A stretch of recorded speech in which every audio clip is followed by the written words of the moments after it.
السلام علیکم۔ تمہاری مشکل آسمان جتنی بڑی کیوں نہ ہو، اگر تمہارا یقین اللہ پر ہے تو کوئی بھی تم کو ہرا نہیں سکتا۔ جو چاہتی تھی مل جاتا تھا۔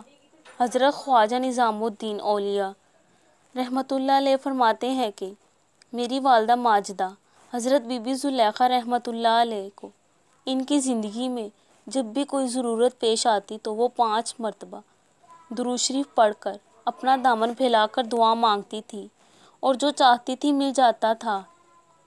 صبر کا گھونٹ۔ صبر کے گھونٹ پینا بہت مشکل ہوتا ہے۔ جب سانس بھی نہ لی جا رہی ہو تب صبر کرنا واقعی ناممکن لگتا ہے، مگر اس صبر کے بعد جو اجر کا آب زمزم وہ رب العالمین اپنے بندے کو پلاتا ہے تو انسان صبر کے کڑوے گھونٹ بھول جاتا ہے۔